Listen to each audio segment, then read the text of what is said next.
Bismillahirrahmanirrahim. Assalamu alaikum wa rahmatullahi wa barakatuh. Peace be upon you, brothers and sisters. Welcome back to the Muslim Converse channel. The greatest and most distinguishing feature of a human being is that of choice. From the day we are born until the day we die, our lives are all made up of choices, either by ourselves or by other people. Without choice, our entire social order would cease to exist. Oftentimes, we don't make the right choices. This is for various reasons. Sometimes doing the right thing means going against our interests or because our carnal desires want something else. At other times, it is simply because of ignorance. We just don't know any better. Regardless of what it is, Allah is our Lord and our nurturer. His primary interest in us is not to make us happy, but to make us grow in spirit and in wisdom and thus purify our hearts.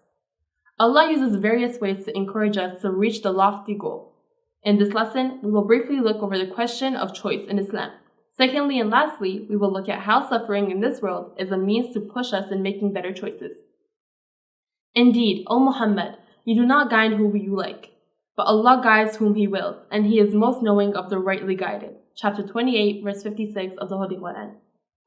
It is often thought that a person can refrain from making choices. Perhaps nowhere is this more common than with the question of right and wrong, or religion itself.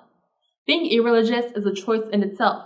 Similarly, by not choosing right and wrong, one does make a choice, and that choice is not acquiescing to what is wrong, but it is also choosing to live a life of heedlessness. Heedlessness is a life of indifference and negligence towards one's duties with Allah. Avoiding choice is thus impossible unless one is dead, unconscious, or afflicted with some serious condition that robs us of normal life. Choice is an essential part of being a human being. All of our choices play a direct role in shaping our hearts. By hearts, we mean our souls. If everything in life is centered on choice, then everything affects our hearts. They can either purify our hearts or corrupt them. How is a soul or heart purified and how is it corrupted? A pure heart is a heart that has nothing in it except for God. It is a heart that is focused on pleasing God and doing good for humankind.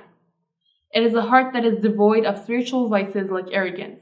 One of the major features of arrogance is thinking we are better and know more than others, which sometimes includes thinking we know better than Allah Himself. It is quite self-evident where this kind of arrogance may lead to. We commit crimes and hurt others in various ways since we think they are not worthy of respect or that they are inferior to us.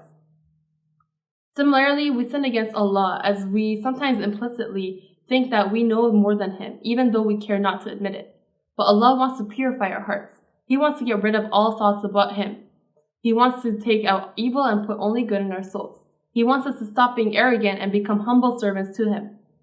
He wants us to be doers of good in this world. Sometimes living the easy life is good in this world, but it can be the most terrible thing that can befall the human soul. For many people, comfort and ease may lead us to a life of carelessness. Why improve oneself? Why re-examine one's life when everything is going smoothly? People often turn to God in hardships, but at times of ease, they forget Him. As we are creatures with free will, and free will is the only way to attain good, for how can you be good if your actions are not of your own? Allah will not force us to make choices. What He will do, however, is put us in circumstances that will make us more likely to turn back to Him. For example, people turn to God when they fall very ill, or when some large tragedy is about to happen. They see that nothing in this world can save them except for the Almighty Creator of the universe. By turning back to God, we often realize the ugly nature of our bad deeds and bad choices. It offers us the opportunity to reform ourselves, to become better people and better servants of God. The Quran says, "If God helps you, none can overcome you, and if He forsakes you, who is there after Him that can help you? And in God alone, let believers put their trust." Chapter 3, verse 160 of the Holy Quran. In order to make us mindful of sins and encourage a state of mind in us that would lead us to salvation in the hereafter, Allah sometimes afflicts us with difficulty in this world so that we may snap out of our slumber and heedlessness and thus turn back to Him. The Quran says, "And certainly we shall test you with something of fear, hunger, loss of wealth, lives and fruits, but give glad tidings to the patient one." Chapter 2, verse 155 of the Holy Quran. This only happens under one condition, and that's having sufficient awareness. Sometimes we are so blind by pride that we don't see our weaknesses and failures. We don't see that the only way to tranquility and peace is God. In this way, suffering has little effect. But for many other people, suffering opens them up to compassion. It opens them to the reality that they are indeed helpless and that only God can help them. This is where we find something called redemptive suffering. That is, suffering that helps us grow spiritually. And I leave you with the following verse of the Holy Quran.